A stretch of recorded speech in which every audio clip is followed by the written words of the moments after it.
Jack, good to see you. Obviously, we're here at the Nest today. I think someone said earlier that this is the first time that you've been here. Yes. So, I mean, how impressed are you by this facility? Yeah, I'm very. I mean, the schedule has not really allowed much time off or downtime. But I heard a lot about this place when I signed, and walking around the training ground and listening to people, reading a little bit online. I knew about this place, never been here. But yeah, my first impressions were what an amazing place. I come from a club and an upbringing where the community is massive, and the work and the difference that we can make, players, coaches, staff, everyone can make with young people's lives in the community, and the role that the club plays. And it seems that I've joined another club that has the same ambition for the community, and yeah, it's something that I'm really passionate about, especially as well since becoming a dad and having kids and seeing their faces when they see players now. And yeah, what an amazing place, and also the facilities.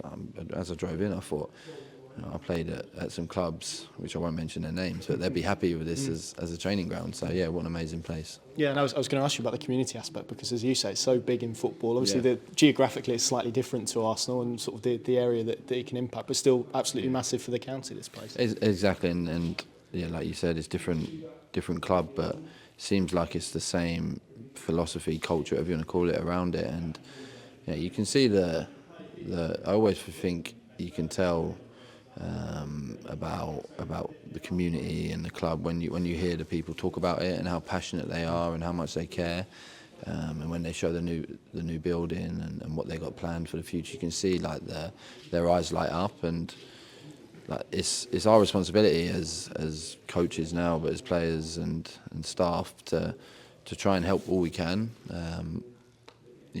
Sometimes when you're in it every day and there's pressure and you've got another game to try and win, you don't really think about it. But all the time, whenever you're wearing this badge or this shirt, if you're a player, you are making a difference, and we have to remember that. And my impression of Norwich before I came here was that it was a really nice club, and since being here, you can see that. You can see the people at the training ground, the kitmen, the kitchen staff, all these people that have been here for years and years, and how much it means to the club, and they're so important, and we just have to keep that going. Yeah, I know Arsenal have a foundation as well. It shows the power of football, doesn't it, and the power that it can have, not just to sort of you guys and footballers and coaches, but to supporters and the people that are in need of sort of services like on offer here. Yeah, definitely, and over the years, working with the community staff at Arsenal, again, it's the passion and the energy that they bring to it. And again, since being a dad, I've got 2 boys, 2 girls, and especially the girls are getting more and more into football now as it's growing. But especially the boys, the interest they have in football, and the difference that if I said to them, this footballer does it, and it's just something simple like that, and if they can experience that here and see different things, it's going to make a massive difference. Obviously, this is the first time we've spoken to you since you joined Norwich. How are you finding it all so far? It's been really good. From a personal point of view, exactly what I wanted, what I needed. I started my coaching journey in the academy, and it was amazing, I loved every minute of it, and it prepared me really well for this, but I was ready for the next step. And I was always, I think I've been pretty clear with my ambition to be a head coach. And when you try and think about your pathway or your journey, it's difficult, because football is so crazy and so random, you don't know what's going to happen. But I felt like it was the right step for me to step away from academy football, but then you have to be careful, because if you're going to be assistant, you have to work for the right head coach, right club, with the same ideas as you. And as soon as I sat down with Johannes and Ben, but Johannes in particular, with the playing style and what he's trying to do and how he's trying to bring young players through, I thought it was the perfect step for me.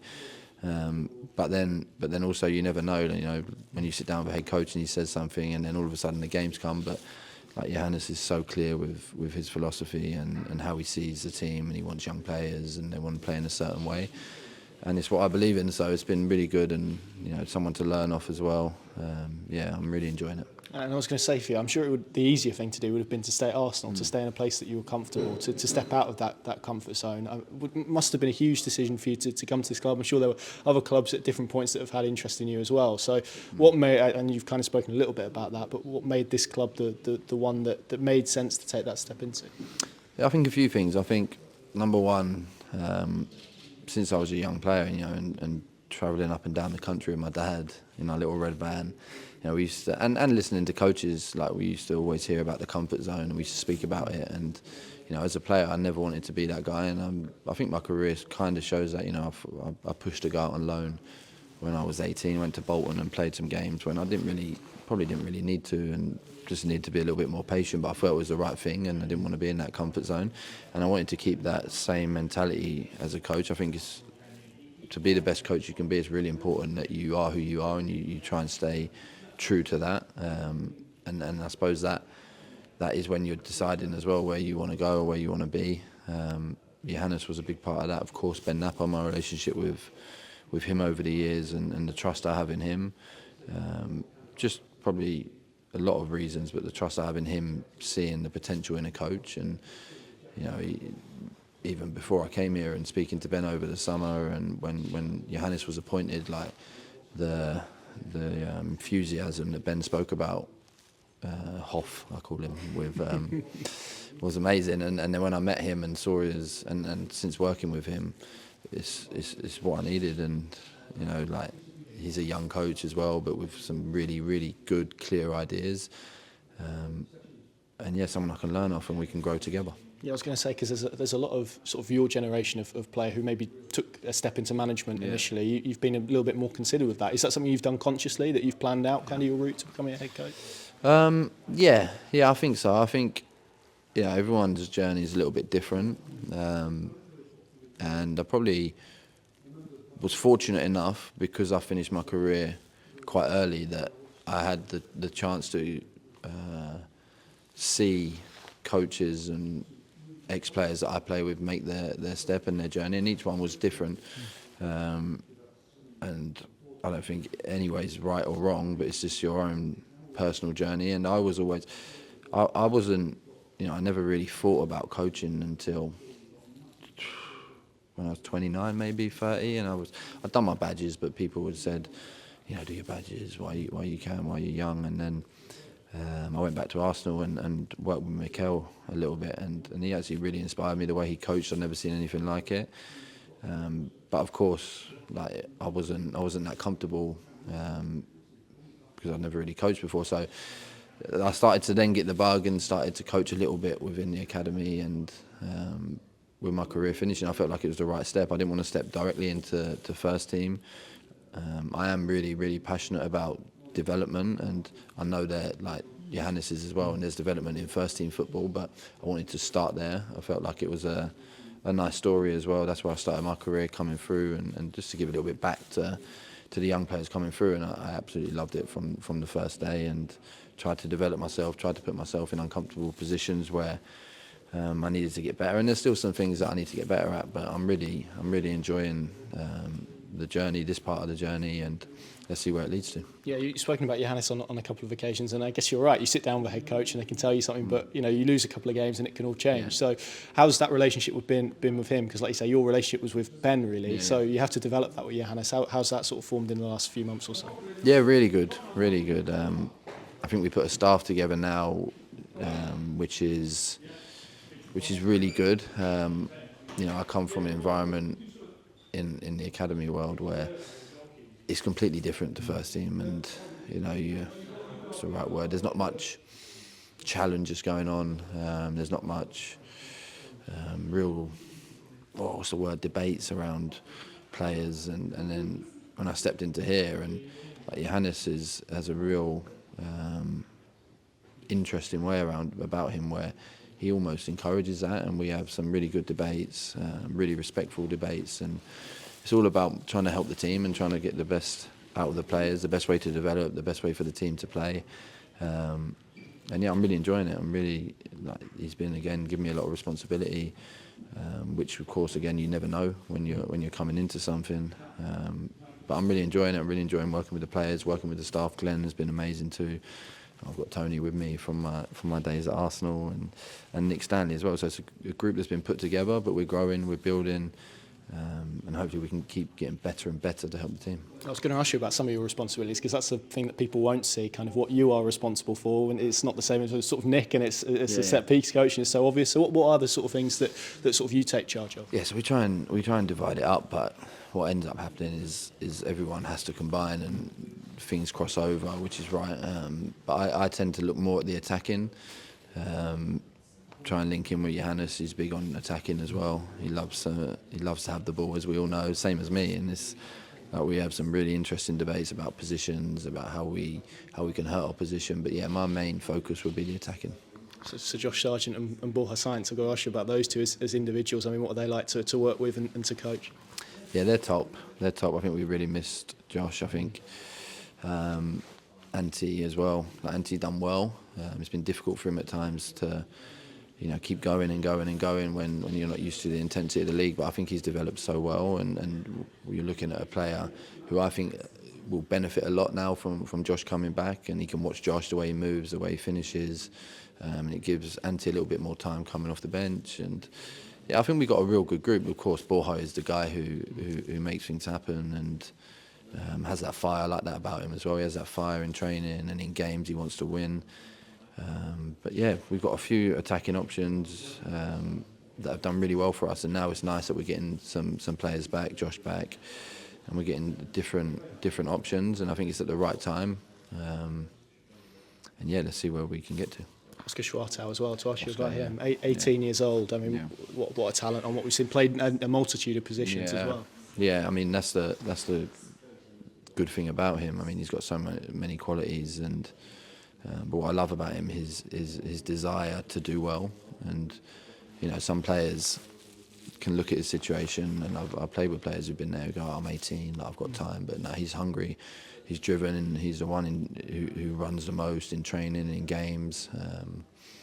I always, when I'm coaching or thinking about a young player, I think about my journey and how I was, and he has a lot of similarities in terms of hunger and his will to get better. I think what's really important when I look back at my time as well is the players I had around me, the senior players, and I think we've got a good blend of them now, and they are massive. They're really important. Kenny, Shane, Longy, all these players who have been in the game for a few years, and they've seen players come through, successful, not successful, and they're really important as much as the younger players and the attacking players who create moments for us. The foundation of the team is really important as well. Final few from me, but obviously the form at the moment, 5 wins in 8, it does feel like it's kind of kicked up a gear, and as you say, players to come back as well. Optimism at the moment feels like the right word. Yeah, I think we had a tough period where, off the back of probably losing some games we shouldn't have lost. When I think about Cardiff, and then after that comes a few injuries, and it feels like it's a difficult period. I think we'll be so much better as a team, number one, as staff, number two, for going through that period. And like you said, now we've got some players coming back. We've won some games, of course. In this league, as you guys probably know better than me, each game brings different challenges, and you have to be ready. And you can't take anything for granted in this league.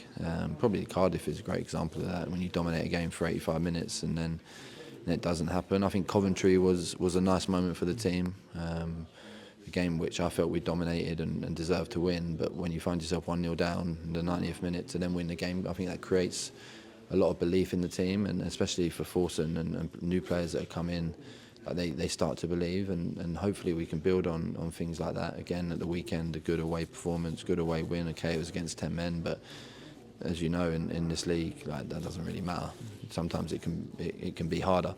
So yeah, we're all excited. We're all humble enough to know that we're only at the start of the journey, I would say, still, and we have to keep working and keep finding different ways to get results while still building the playing style, which is difficult, but we're on the right track. Final two, Ben, first and foremost, clearly someone that you know well from Arsenal, but you knew him in a different role. So, I mean, have you seen a change in him in terms of taking that sporting director role, and sort of what do you make of his vision overall for the football club? Yeah, I think so. I probably met Ben in 2008, and Ben was always forward thinking. He came in, I think, as an analyst or analyst support, and in a time where there wasn't really analysts around, so he was a guy who was showing us clips, and we were like, what's going on here? Like, we're not used to this. And then he progressed his career, went into the loans, and to be honest with you, so I left Arsenal in 2018. I come back in 2022, and I saw a massive change in Ben then. He was obviously clear with what he wanted to do and how he wanted to do it. So I wouldn't say I've seen a massive change in him. I'm trying to sort of see him as my technical director, so try and have a relationship with him like that. A little bit for me, just to experience what that is like, and having a relationship with them guys, because not every technical director is going to be your friend, so you have to learn how to manage that relationship. But yeah, I'm really happy for Ben, because he was always so driven, and I think he has a really big future. Hopefully, starting here, and we can get this right all together.